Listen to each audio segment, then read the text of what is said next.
Bueno, gaur bi pelikula ikusi ditugu.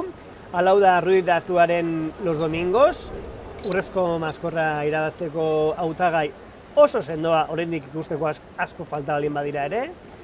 Eta bigarren pelikula, Agnezka Polanden zuzendariaren Franz Kafkaren biopika pelikula, oso polita baita ere. Hasiko gara hau da Ruiz de Azuaren Los Domingos aletzen. Gauza pila daude esateko, baina agartu nahi deten labur, ze oso zaila da.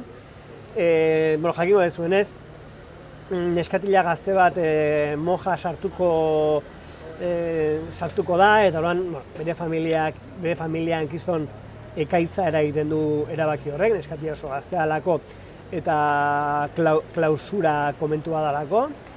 Eta orduan, hau da Ruiz de Azuak egiten duena da, familiaren begietatik kontatu historia, eta dilema horrek edo gertakari horrek ze debate sortzen duen nolabait ere arakatu.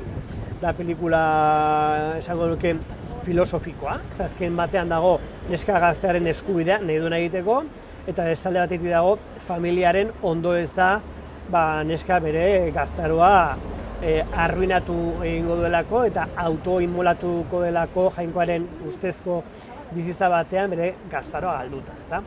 Orduan, hasiera-hasieratik kolokatzen du dilema hori eta pelikulak egiten duena da debate hori etengabe jorratu, bai argumentalki, alegia bai hitzen bidez eta bai zinematografikoki, alegia irudien bidez,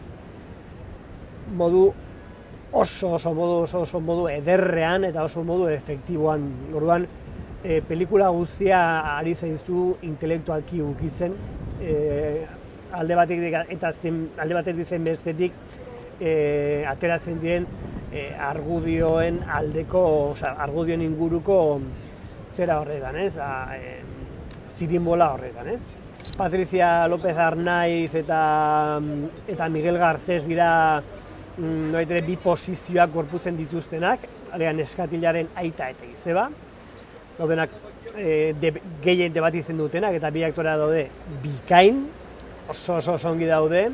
Miguel Garcés jokatzen du aitaren papera eta da, gaur egun modu kolokialean esaten dugun koinatutxo bat. Bere alaba sartu duena eskola erlijioso batean eta arazoak datozkiona hain zuzen ere hortik. Nolabait ere neska horren garuna jaten ibili direlako kolegio horretan urteetan zehar.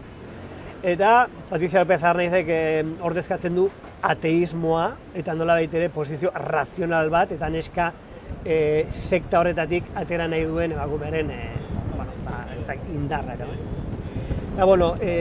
Neska gaztea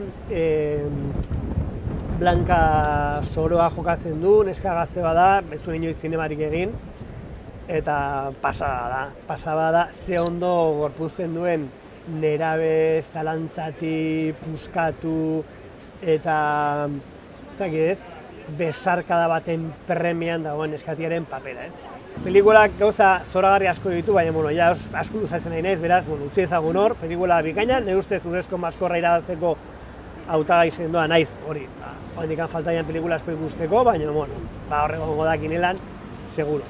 Eta, Agnezka Polanen pelikulai dagokionez, pelikula oso polita da, askoz ere hotzago gutxi gaitu, naiz eta igual zinematografikoki artefakto inkluso hobeagoa izan, da pelikula bat oso pixkat Sorrentinoren estilokoa, zinema oso fragmentatua, irudi simboliko pila batekin, baina aldi berean pelikula entretenigarria, pelikula bastante experimentala da, Claire Denisen pelikulari falta zitzaion irudimena, falta zitzaion arriskua pelikula honek badauka, eta pentsatzen duzu, egingo dute Franz Kafkari buruzko biopik bat, eta sentitzen duzuelako nagikeri bat esatezu, biopik bat, nola idatzi zuen hau, nola sartu zen metamorfosian, ez dakit zer, gero, ze pereza, ez?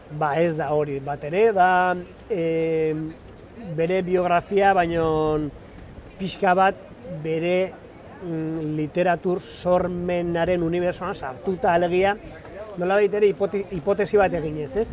Nola kontatuko luke Franz Kafkak bera zinegilea balitz bera bezalako persona baten bizitza? Horako ez bera iruditu zaitez?